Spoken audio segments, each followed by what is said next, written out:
Okay, let me tell you about Wingo. This kid could win gold medals in laziness if it were an Olympic sport. Seriously, he's like a sloth, but slower. Hey, I'm not that slow. Wingo's idea of a perfect day, lying on the couch from sunrise to sunset, no joke. His room, it's a disaster zone. Clothes everywhere, half-eaten snacks on every surface. It's like a tornado hit a junk food factory. It's not that bad. Wingo doesn't care. He's too busy channel surfing or leveling up in his latest video game obsession. Wingo, your room looks like a war zone. Wingo's mom, she's at her wit's end. She's tried everything. Bribes, threats, even hired a marching band once to wake him up. Okay, maybe not the last one. But nothing works. Wingo's got laziness down to an art form. Hey, I'm just conserving energy. His daily routine: wake up at noon, eat cereal straight from the box, park himself in front of the TV, play video games until his eyes hurt, then sleep, rinse and repeat. It's like he's allergic to productivity or something. But little did Wingo know his lazy days were about to get a serious wake-up call. Now, you might be wondering about school.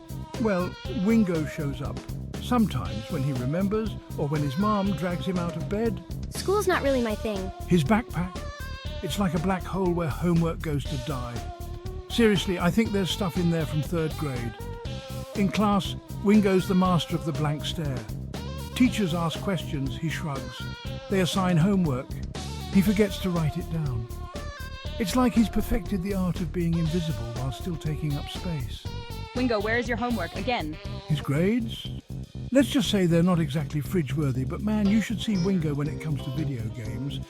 It's like he transforms into a different person. Fingers flying over the controller, eyes laser-focused on the screen. He knows every cheat code, every secret level. If only he put that much effort into, I don't know, actual life. I'm a gaming legend, you know. His parents tried to limit his screen time once. Big mistake. Wingo threw a fit that would make a 2-year-old look mature. Screaming, crying, the works. They gave up after 2 days. Now, the TV and game console are practically extensions of Wingo's body. It's like he's on a mission to set the world record for most hours wasted in front of a screen. And let me tell you, he's winning that race. Wingo's lazy lifestyle, it's catching up to him. Big time. First off, the kid's always tired. I mean, you'd think all that lounging would make him well rested, right? Wrong.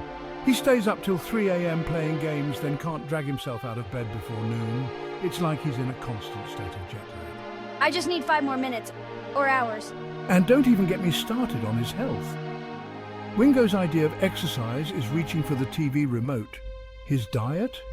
If it doesn't come in a bag or a box, he's not interested. The kid's turning into a human marshmallow. His mum's worried he'll get stuck in doorways soon. Wingo, you need to eat something green. School's becoming a real nightmare for Wingo.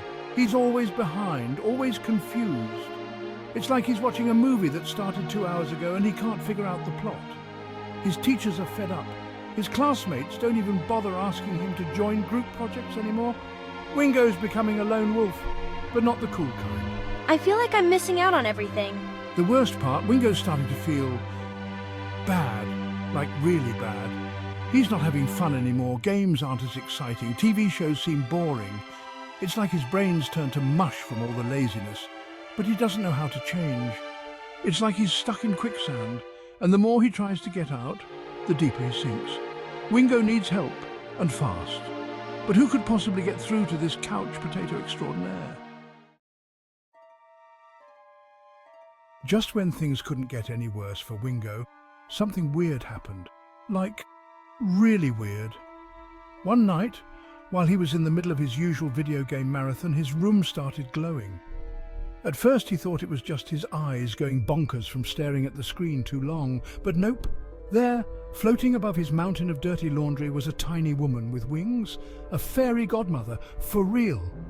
Wingo blinked hard, rubbed his eyes, even pinched himself, but she was still there, tapping her wand impatiently on her palm.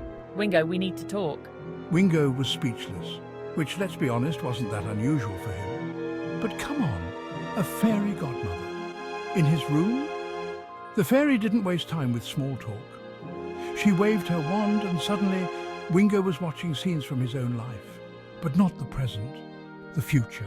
What Wingo saw scared him more than any horror game ever could. He saw himself older but not wiser, jobless, friendless, still living in his parents' basement.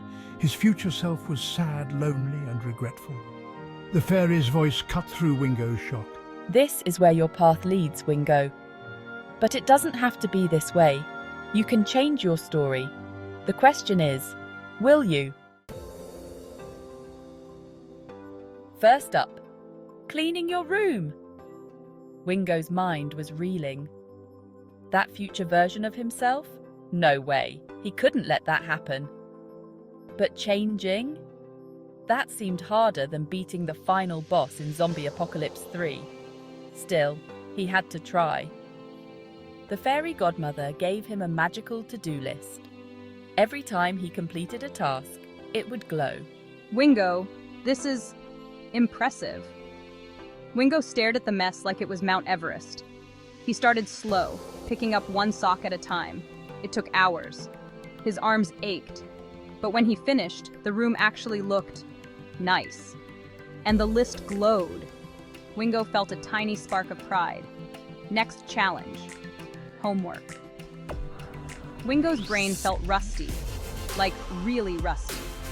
He had to blow dust off his textbooks. The first math problem looked like it was written in alien language. But he pushed through. Asked for help. Stayed up late, this time doing work, not gaming. When he turned in his assignment, his teacher nearly fainted from shock. The hardest part, cutting back on screen time. Wingo's hands itched for his controller. His eyes kept darting to the TV. He felt jumpy, irritable, but he found other things to do. He went outside, gasped, rode his bike, even joined a school club. Slowly, day by day, task by task, Wingo started changing. It wasn't easy, he slipped up. A lot, but each time he got back on track. The fairy's list kept glowing brighter, and so did Wingo. So what happened to our boy Wingo? Well, he's not perfect, let's be real, nobody is. But man, what a change. His room, you can actually see the floor now. His grades, they've gone from yikes to nice. He's even made some friends who don't live inside a game console. Wingo learned some big lessons. First off, time is precious, like really precious. You can't get it back once it's gone, so wasting it? That's like throwing away the best gift you've ever gotten. Wingo started treating his time like it was gold, because in a way it is. Discipline, it's not a dirty word. Wingo figured out it's actually pretty cool to get stuff done. To set goals and crush them, it feels good. Way better than any game high score. And the best part? The more he did it, the easier it got. It's like a muscle. The more you use it, the stronger it gets. But here's the biggest thing Wingo learned. Balance is key. He still plays games sometimes, watches TV too, but now it's a treat, not his whole life. He's discovered so many other awesome things to do. Sports, reading, hanging out with real people. Turns out the world is pretty interesting when you're actually part of it. Wingo's not perfect, and he still has lazy days, but now he knows how to get back on track. And that future the fairy showed him. It's looking brighter every day. All because one lazy boy decided to get off the couch and live his life. Not bad, Wingo. Not bad at all.